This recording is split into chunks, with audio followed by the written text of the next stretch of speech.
Hi there, little one. I'm Cozy Bear. Tonight, on the underside of a leaf in a quiet garden, a small caterpillar named Cedar is facing the most frightening thing he has ever faced. Not a storm, not a predator, not the dark himself. Settle in, little dreamer. Here we go. There is a garden at the end of a long, quiet street where roses grow along an old stone wall and the lavender hums with bees all summer. In the middle of this garden there is an oak tree, and on one of its branches, on the underside of a wide green leaf, a caterpillar named Cedar had lived his whole life. Cedar loved his life. He loved the way the morning dew sat in perfect spheres along the edge of his leaf. He loved the smell of the garden after rain, that deep green smell of everything growing at once. He loved the way the light came through the leaf above him in the afternoon, turning the whole world a warm, translucent green. He loved his leaf. He loved his branch. He loved who he was, exactly as he was.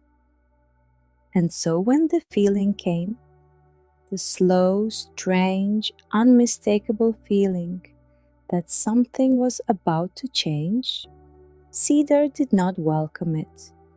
He did not open his arms to it. He held on to his leaf a little tighter and hoped it would pass.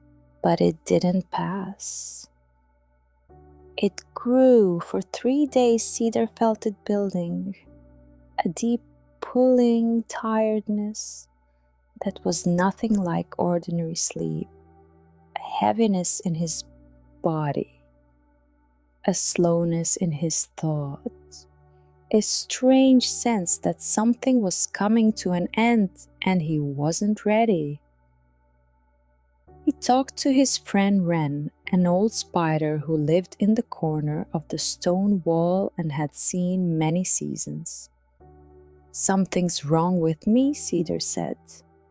Wren looked at him carefully, the way spiders look. All eyes at once, nothing missed. "Nothing is wrong with you," she said. "Then why do I feel like I'm disappearing?" Wren was quiet for a moment. "Because you are," she said simply. "And also you're not. Those two things are both true at once. I know that's hard to hold, but it is what it is, Cedar. It is what it is." That night, Cedar lay very still on his leaf and tried to understand what frightened him most. It wasn't the process, not exactly, it was the afterwards. What if the thing he became didn't love this leaf the way he did? What if it didn't notice the morning dew, or the afternoon lights, or the smell of rain? What if it was so different that nothing he loved right now would feel like his anymore? What if he changed and lost himself in the changing?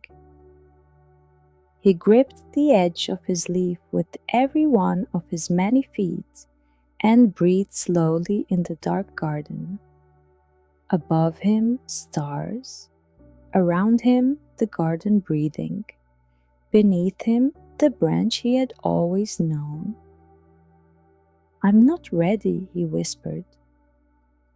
The garden didn't answer. The garden just continued being the garden, which was its own kind of answer. In the morning, Cedar woke before the sun. He lay still for a long time, feeling the familiar weight of the leaf beneath him, the familiar smell of the garden, the familiar sound of the bees beginning their day in the lavender. And then he began. Not because he was ready. He wasn't ready. He had been very clear about not being ready, but his body knew something his mind was still arguing about. His body had decided quietly and without drama that it was time. He began to spin slowly at first, then with a focus he hadn't known he had, thread by thread, layer by careful layer. Wren watched from her wall. She didn't say anything. There was nothing left to say. Some things have to be done rather than this as this. Some crossings you have to walk yourself.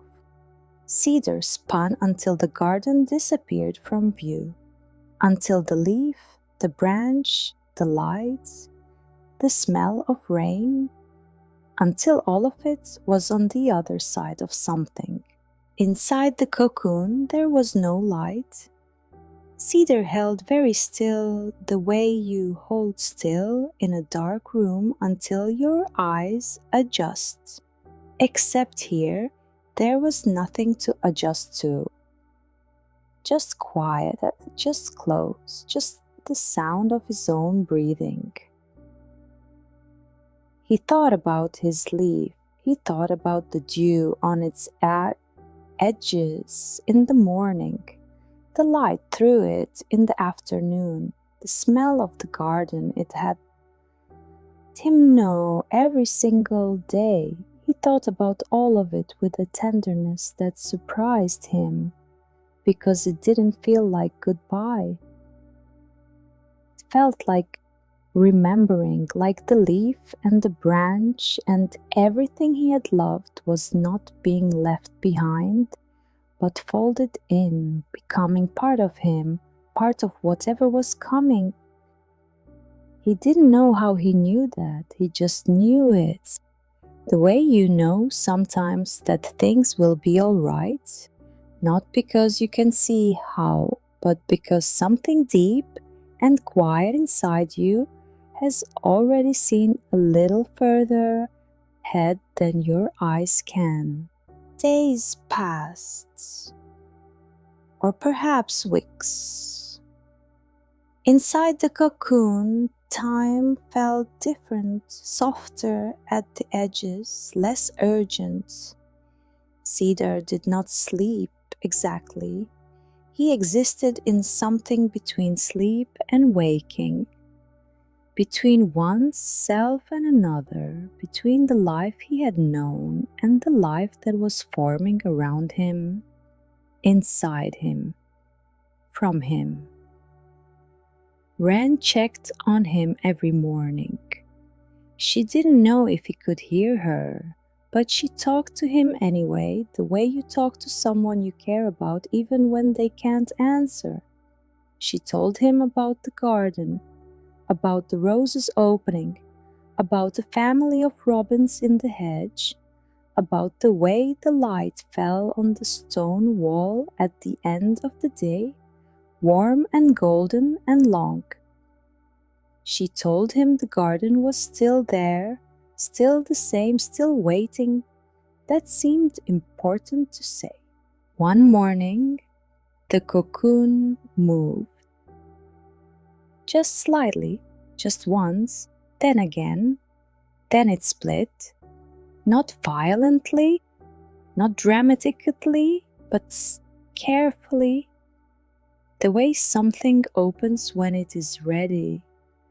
And Cedar came out. He held very still on the branch for a long time. Everything felt different, and nothing felt wrong, which was the strangest combination he had ever experienced. He looked at his leaf, still there, still green, the morning dew still sitting in perfect spheres along its edge. He felt the same tenderness he had always felt for it, older, perhaps, quieter, but there. And then he felt his wings. He had not expected to feel them before he opened them, but he felt them, folded and damp and new. and understood without needing to think about it what they were for. "You're here," said Wren from her wall. "I'm here," said Cedar. "How do you feel?" Cedar considered. "Like myself," he said slowly. "Exactly like myself, just more." Cedar opened his wings. They were not what he had expected. He hadn't known what to expect. But they were his, unmistakably, completely his. The same copper and amber as the afternoon light had been on his leaf, the same warm brown as the bark of his branch, as if everything he had loved had become, somehow, part of what he was now. He lifted from the branch, and the garden, which he had loved from one leaf for his whole life, spread out below him all at once, enormous and green and full of every leaf he had never yet touched, every flower he had never yet smelled from above, every corner he had never yet discovered. The same garden, and also entirely new. There are things, little one, that can only be found on the other side of change. Not lost things, new things, things that could not have existed in the life you had before, because they belong to the life ahead. Change is not the end of you, it is more of you than you knew you could be. And the things you love, the light on a leaf, the smell of rain, the familiar weight of a branch beneath you, those do not disappear. They come with you, they are made of you, they always were. Rest now, little dreamer. Whatever you are becoming, you are already exactly yourself. And that is more than enough to take into tomorrow. Good night, little dreamer. Sweet, sweet dreams. And that little one was tonight's story. The bear hopes you have the most wonderful, magical dreams tonight. See you next time. Good night.